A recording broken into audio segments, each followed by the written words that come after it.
Hello, good morning students and welcome in our next class. Before that we had done our chapter about the little girl, and now in the same chapter we have a poem that's name is Rain on the Roof. Today we are doing a poem Rain on the Roof. Okay. So, you know very well these days are the rainy days, and in rainy days we have a lot of memories.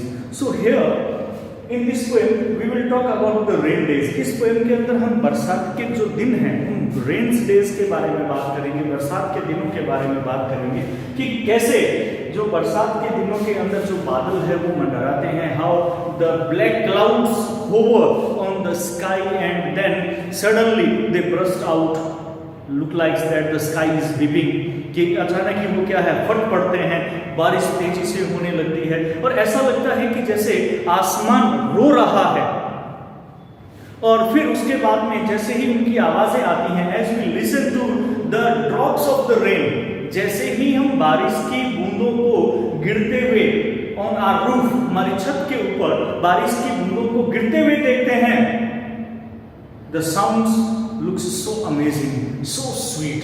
वो आवाज बहुत ही amazing, बहुत ही sweet जो है वो नजर आती है। और जैसे ही वो आवाज हमारे कानों में पड़ती है, we full of our dreams, हम अपने सपनों से भर जाते हैं। We remember our childhood, हम अपने बचपन के दिनों में याद करते हैं। Here the same thing is doing by the poet. As the poet is in his chamber means room. कि when the poet is in chamber and he is in his bed and suddenly he listens to the sound of the rain and that was falling on the roof or tiled roof. So he fell into the memories of his childhood and he recalls the thousands of the memories of his childhood, that how he enjoyed the rainy season in his childhood, and after that he remembers his mother's care, कि उसके बाद में वो याद करता है कि उसकी माँ कैसे उसकी परवाह करती थी, कैसे उसकी केयर करती थी, देखभाल करती थी बरसात के दिनों के अंदर। तो यही हम इस पोएम के अंदर आज करेंगे। क्लियर? तो सबसे पहले मैं इसके बारे में बता दूं कि क्या इसमें लिखा जा रहा है कि rain on the roof. Let's start. Coates के द्वारा लिखी गई पोएम है। So when the sky is covered with dark clouds and it starts raining, have you ever listened to the patter of soft rain on the roof? So now the poet is asking a question from you कि ever you have listened to the drops of the rain on the roof, कि when it starts raining, कि जब बरसात होना शुरू होती है तो क्या आपने कभी बारिश की बूंदों को छत पे गिरते हुए सुना है? Next time when rain comes, rain will come, listen to that raindrop sounds clearly, very intently, बहुत ही ध्यान से वो बरसात की बूंदों को गिरते हुए सुनना। और जब आप बरसात की बूंदों को गिरते हुए सुनोगे तब आपको नजर आएगा, तब आपको सुनाई देगा बहुत ही मधुर सी प्यारी सी आवाज। जस्ट गिव योर हार्ट, अपना पूरा दिल लगाना, गिव योर ईयर, अपने पूरे कान वहां पर लगा देना, उनको ध्यान से सुनना, वो आवाज बहुत ही प्यारी आवाज नजर आएगी। कभी क्या करते हैं, कभी यही तो करते हैं, हमारे लिए पानी बहता है, कवियों के लिए पानी कलकल करता है, संगीत पैदा करता है। तो यहाँ पर भी आपको एक अजीब सी संगीत सा सुनाई देगा जब बरसात की बूंदें आपके छत के ऊपर गिरेगी, आपके छज्जों के ऊपर गिरेगी, जो टिन है उन टिन के ऊपर गिरेगी। सब सारी आवाजें जब एक साथ मिलती हैं तो it creates a musical sound. ये क्या करती है? एक म्यूजिकल साउंड क्रिएट करती है, और उसी म्यूजिकल साउंड की हम बात यहाँ पर करेंगे। Clear? What thoughts flashed through your mind as you heard this melody of nature? Now the poet is asking another question, that what thought flashed in your mind? कौन से विचार आपके दिमाग के अंदर आते हैं when you heard the sound, that melody, melody मतलब पूरे खुशियों से भरी हुई, संगीत से भरी हुई, जो एक बहुत ही खुशियों से भरा हुआ जो संगीत होता है, उस संगीत को जब आप सुनते हैं तो वो आपके दिमाग में क्या विचार पैदा करता है? क्या आपने कभी इनको सुना? Read the poem to find out what the poet dreamed of while listening to the rain. Now the poet is saying that read this poem and find out what the poet is listening to when there is a rain. Okay, now let's start reading poem. When the humid shadows hover over all the starry spheres. Humid shadows. Humid shadows का मतलब होता है वैसे तो नमी से भरे हुए छाया, but here humid shadow means dark clouds. Humid shadow means dark clouds full of water. Now, try to understand कि when the dark clouds full of water, humid shadows means the dark clouds, as you know that in night or in day, whenever the dark cloud comes, they are black. वो गहरे काले बादल जब आते हैं वो काले होते हैं, and they are full of water, वो पानी से भरे हुए होते हैं। तो उन्हीं की बात कर रहा है कवि, कहता है कि when the humid shadow hover, hover का मतलब होता है मंडराना या कवर कर लेना। तो कवि कहता है यहाँ पे कि when the humid shadow hover, कि when the dark clouds comes with full of water and spread over the sky, everywhere in the sky, कि जब वो पूरी तरह से hover का मतलब spread, मंडराना, कवर करना, कि जब वो क्या है पूरे आसमान के ऊपर छा जाते हैं, over all the, over मतलब के ऊपर all the starry spheres, starry spheres, the sky that is full of stars. Starry spheres, sky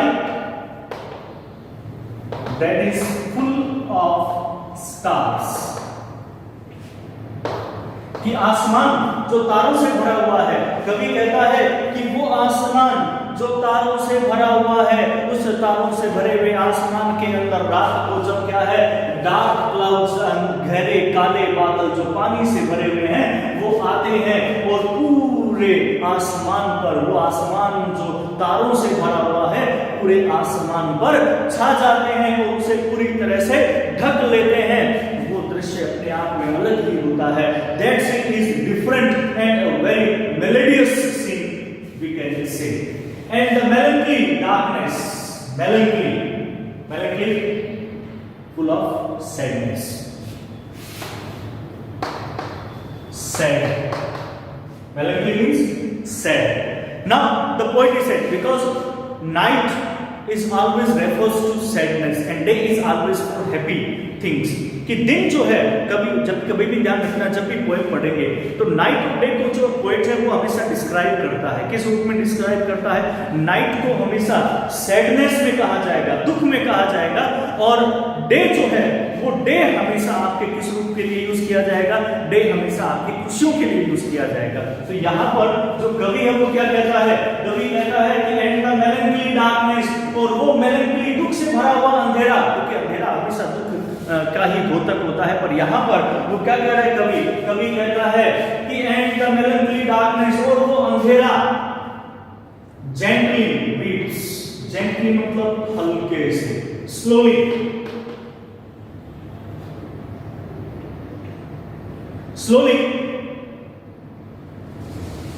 weeps मतलब रोना, इन रेनी टीयर्स, बरसाती आंसुओं में। और अचानक ही वो अंधेरे से भरे हुए बादल जो हैं, जो पूरी तरह से छाए हुए हैं इस आसमान के ऊपर, वो सडनली क्या करना शुरू कर देते हैं? वो सडनली रोना शुरू कर देते हैं। कि जेंटली वीप्स, अचानक ही वो धीरे धीरे रोना शुरू करते हैं इन रेनी टीयर्स, बरसाती आंसुओं में। यहाँ पर कवि को कितना प्यारा सा एक आपके सामने दृश्य उत्पन्न कर रहा है और वो पर्सोनिफाइज कर रहा है यहाँ पर आसमान को, क्योंकि रोता कौन है? रोता इंसान है, पानी आंखों से निकलता है। The poet is personifying here, comparing the rains with a tear.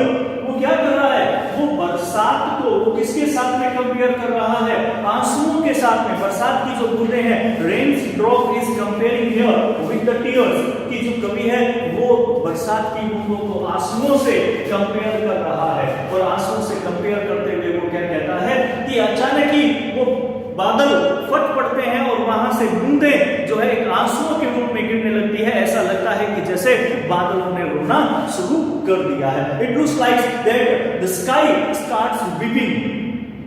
Is it clear? So I am revising all this four lines again. कि when the humming shadows hover over all the starry spheres, कि when the black clouds that is full of water covered the whole sky that is full of stars, कि जब काले बादल जो पानी से भरे हुए हैं वो पूरे आसमान को जो तारों से भरा हुआ है उसको घेर लेते हैं, उसके ऊपर छा जाते हैं। And then the melancholy darkness gently weeps in the rainy tears, and after that melancholy, that sad darkness means the cloud that is full of water and that is very black suddenly starts weeping. It's look like that the clouds starts weeping, और अचानक ही जो काले बादल छाए हुए हैं इस आसमान के अंदर वो अचानक ही रोना शुरू कर देते हैं, अर्थात वो अपनी बूंदें, बारिश की बूंदें गिराना शुरू कर देते हैं। ऐसे लगता है कि जैसे बादलों ने रोना शुरू कर दिया है। Okay, now next stanza. What a bliss to press the pillow. Bliss, blessing. What a blessing, कि कितना एक शानदार वो समय होता है। आशीर्वाद, ब्लेसिंग का मतलब होता है आशीर्वाद से मतलब ईश्वर के द्वारा दिया गया एक बहुत ही प्यारा सा क्षण। कि what a blessing to press the pillow, कि what a blessing when I am in my chamber, chamber से मतलब रूम, कि जब मैं अपने कमरे में होता हूँ और अपने बिस्तर में होता हूँ और सडनली वो आवाज आती है तो अपने पिलो के अंदर मैं सोया हुआ हूँ और वो मैं सुन रहा हूँ आवाजों को। व्हाट अ ब्लेस, कि क्या ब्लेसिंग्स है, क्या ईश्वर ने मुझे वो एक समय दिया है टू प्रेस द पिलो, कि मैं उस पिलो के अंदर दबा हुआ हूँ, अपने सर को दबाए हुए हूँ।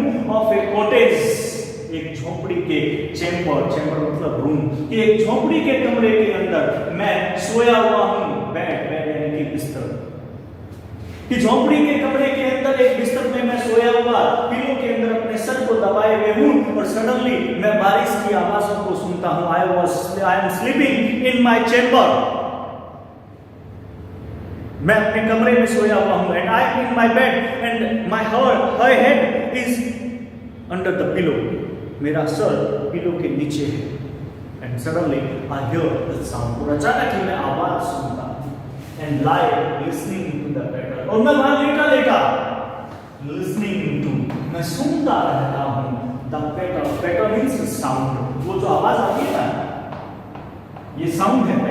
पैटर्न साउंड कौन सी, वो जैसे ही पानी की जो बूंदें छत के ऊपर गिरती हैं तो पड़ की जो आवाज आती है उसको पैटर कहा जाता है, क्योंकि आवाजें उसी के नाम से ही जानी जाती हैं। जैसे मक्खी भिनभिनाती है तो उसको बज़ कहते हैं, सांप फुंकारता है तो उसकी आवाज कैसे निकलती है, हिस टाइप की निकलती है तो उसको हिस कहते हैं। ठीक है, ऐसे ही बारिश की बूंदें जब छत पर पड़ती है तो उनकी आवाज जिस तरह से आती है तो आवाज पड़ आती है तो उसका नाम ही रख दिया पैटर। कवि कहता है and lie listening to the patter, और मैं वहां लेटा उस आवाज को, जो बारिश की बूंदें छत पर गिर रही है उस आवाज को मैं सुनता रहता हूं।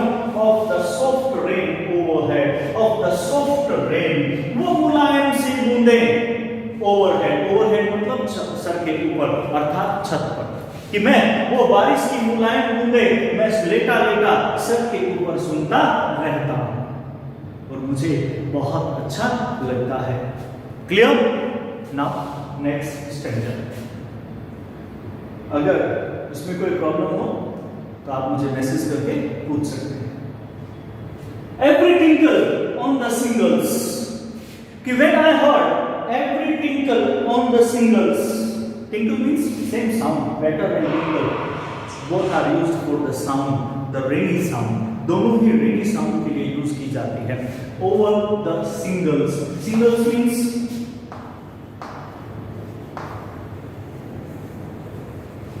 rectangular tiles on the roof.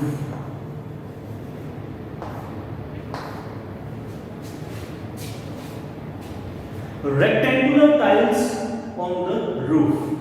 So here the poet is saying every tinkle means every drop of the rain that makes sound on the shingles. Shingles means on the tiles, on the rectangular tiles that is on the roof, has an echo in the heart. It creates an echo. Echo मतलब गूंज.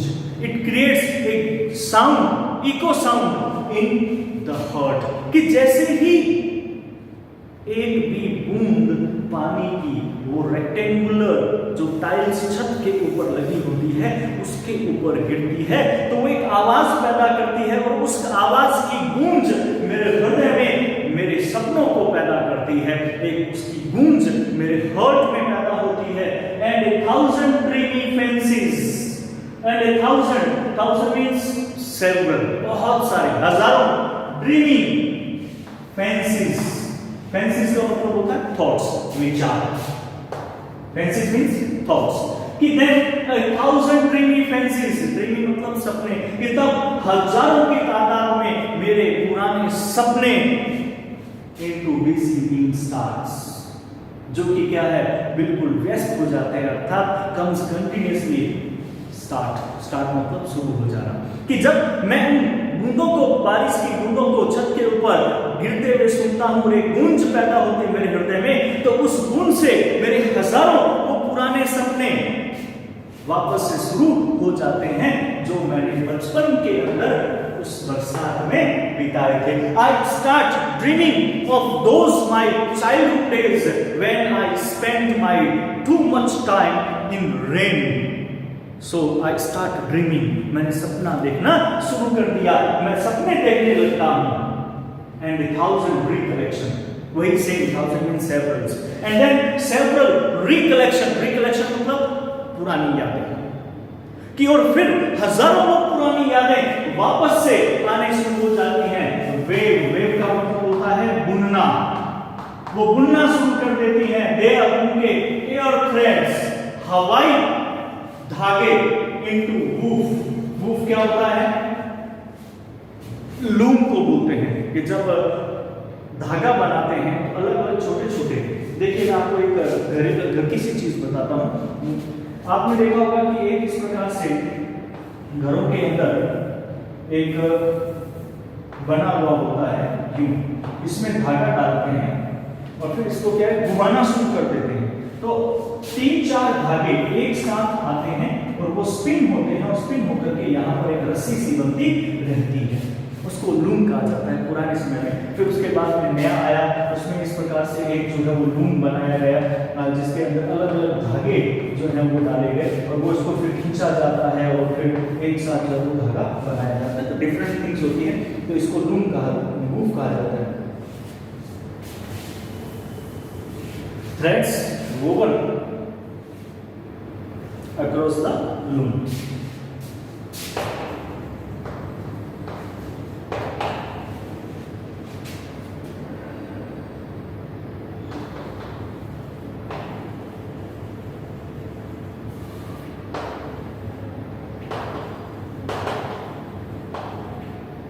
Threads woven across the looms, कि जिस प्रकार से एक loom के अंदर बहुत सारे धागे ला करके उनको क्या किया जाता है, बुना जाता है, एक रस्सी बनाई जाती है, ऐसे ही मेरे हजारों की तादाद में मेरे सपने, कोई ये कोई वो कोई दूसरा, यूं सारे सपने आकर के उन्होंने भी मुझे क्या है एक जगह एकत्रित होने लग गए। वो हजारों सपने एक साथ मैंने देखना शुरू कर दिया जो मैंने बचपन में समय बिताया था।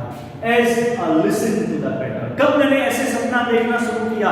As जैसे ही I listen to the patter, patter means same sound, कि जैसे ही मैं सुनना शुरू करता हूँ, क्या सुनना शुरू करता हूँ? पैटर, वो कड़कड़ाहट, वो बड़बड़ाहट, वो बरसात के गिरने की आवाज ऑफ द रेन, बरसात की अपॉन द रूफ, कहां पर? छत के ऊपर। कि जैसे ही मैं छत के ऊपर बरसात की बूंदों को गिरना सुनता हूं, गिरते हुए सुनता हूं, तो अचानक ही मेरे बचपन की बहुत सारे सपने मुझे अचानक ही याद आना शुरू हो जाता है और मैं उनमें खो जाता हूं। So I hope you understood both these stanzas clearly, and in our next video we will do next stanza, and with that we will do questions. Till then, goodbye and thank you.